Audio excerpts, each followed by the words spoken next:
Buenos días, el día de hoy vamos a tratar el tema de radio de giro, un tema muy importante en lo que tiene que ver con accidentes de vehículos, principalmente los vehículos pesados, articulados y doblemente articulados, ya que estos vehículos al girar necesitan un mayor espacio para poder realizar esa maniobra, lo cual puede involucrar accidentes como los que están viendo en las imágenes, donde sobre todo los vehículos ligeros, bicicletas, motocicletas, podrían impactar al vehículo articulado por la parte de adentro del giro. Es por ello que estos vehículos usan una leyenda que dice vuelta amplia, pero sin embargo la infraestructura no está adecuada. Aquí estamos viendo una imagen del trazo urbano de la ciudad de Guanajuato, que antiguamente era una ciudad minera y actualmente el trazo urbano tuvo que ser forzado a introducir vehículos de mayores dimensiones como el que observan en la imagen para el traslado de personas. Estos vehículos prácticamente están operando al límite de la infraestructura, lo cual podría provocar también accidentes en un futuro. Entonces, en este tema no solamente es exclusivo para vehículos de carga, sino también para vehículos de pasajeros, sobre todo cuando estos vehículos realizan maniobras de vuelta hacia la derecha o la izquierda. Seguimos observando más accidentes que, ya sea por imprudencia, exceso de velocidad o la infraestructura inadecuada, provoca este tipo de percances, o una combinación de todos ellos. Esto puede involucrar pérdida de vidas humanas y materiales, y lamentablemente es un tema que frecuentemente sucede en las carreteras mexicanas y en otros países también. Bueno, entonces en este tema vamos a tratar este tema, cómo se analiza y cómo podríamos mejorar la infraestructura para detener este tipo de incidentes. Vamos a realizar una pequeña representación de este tema de radio de giro. Empezaremos en el caso de un vehículo ligero que pretenderá dar vuelta hacia la derecha. Vemos aquí una representación de una calle que podría ser de dos carriles, un carril de ida y otra de regreso, o simplemente un carril por sentido de circulación. Este vehículo, al ser un vehículo ligero, al girar hacia la derecha, no tendrá ningún problema en mantener el mismo carril de circulación o la misma dirección. Aquí vemos un vehículo que circulará en sentido contrario en su respectivo carril, pero sin embargo este vehículo, cuando realiza una curva, no invade un carril de sentido contrario. Aquí vemos otro vehículo que también circularía en ese sentido. Sin embargo, no tendría ningún problema ninguno de estos vehículos a realizar una maniobra de giro. Pueden mantener un mismo carril sin ningún problema. Ahora vamos a representar el caso cuando se forza un vehículo, en este caso un vehículo articulado o de carga, a circular por una infraestructura que no fue diseñada originalmente para el tránsito de este tipo de vehículos. Entonces vemos un vehículo que circula y pretenderá dar vuelta a la derecha. Este vehículo, por lo general, o los vehículos reales, harán la siguiente maniobra muy común, que intentan invadir carriles contrarios simplemente para ampliar su margen de maniobra, y harán lo siguiente: apartaremos los vehículos para que este vehículo pueda girar. Sin embargo, noten que las llantas direccionales giran sin problema. Sin embargo, las ruedas internas del vehículo no giran a la misma distancia, por lo cual este vehículo invadirá o necesitará mayor espacio para poder girar, y hará algo similar como esto. Generalmente suben arriba de las banquetas en espacios muy reducidos, y pues bueno, como observan en esta imagen, el vehículo ya está invadiendo carril contrario en la otra avenida. Aquí vemos una representación de una intersección tipo T. Sin embargo, este vehículo sigue ocupando mayor espacio para poderse reincorporar a su carril de circulación. Esto, por supuesto, provocará los accidentes como del tipo que ya vimos en el inicio del video. Y bueno, por supuesto, aquí tendríamos daño a la infraestructura. Aquí vemos una representación de unas guarniciones, pero en la vida real tendríamos problemas de daño a infraestructura.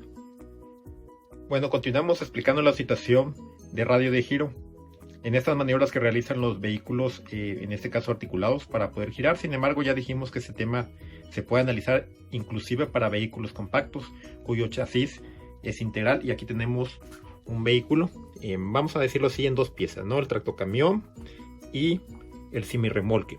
Pero también podríamos tener el caso de un doble semirremolque que aquí tendría arrastrando otro vehículo. otro vehículo de arrastre, por supuesto. Y bueno, ¿qué es el radio de giro como tal? Como explicamos en la parte anterior, el vehículo va describiendo unas especies de circunferencias, ¿no? Las trayectorias de las ruedas. Esta rueda como tal pasará por encima de la banqueta en este caso. En este caso el radio de giro se define como la trayectoria de la rueda delantera externa cuando el vehículo realiza un giro. ¿Cuál es la rueda delantera externa? La que va por la parte de afuera de la curva. La llanta delantera viene siendo la llanta direccional, la que va hasta el frente del vehículo. Entonces esa semicircunferencia o segmento de circunferencia que vaya marcando tendrá un punto de origen, si la consideramos esto como un segmento de circunferencia. Ese radio marcado por este segmento será conocido como el radio de giro. Pero sin embargo dijimos que no todas las llantas van marcando la misma trayectoria. Vemos otra llanta, la delantera interna, que marcará otra trayectoria. Aquí tenemos otra llanta que será de uso común para los análisis. La rueda trasera interna, la que va por adentro de la curva, que por lo general ocupa mucho espacio para poder girar. Entonces vamos a ver que el espacio total que ocuparemos para definir el espacio que necesita el vehículo para girar, generalmente está marcado por la trayectoria de la llanta trasera interna y la delantera externa a la curva. ¿Sí? ¿Cuándo se conoce como radio de giro mínimo? Cuando el vehículo que estamos observando aquí da toda la vuelta posible al volante hasta llegar a tope. Entonces las llantas marcarán una deflexión máxima o un giro máximo que puede dar el volante para que las llantas giren. Entonces el vehículo girará de una forma más cerrada. Entonces ese radio así marcado será el mínimo posible para este vehículo. Es lo que se le conocerá como radio de giro mínimo. Cuando los vehículos van a hacer no solamente una vuelta a 90 grados como en el caso que observamos, sino que ingresarán por un enlace o una gasa, como se conoce en otros lugares, en un distribuidor tipo trébol. Generalmente los vehículos hacen esto, hacen vueltas a 270 grados, lo cual hará que el vehículo ocupe mayor espacio para poder girar.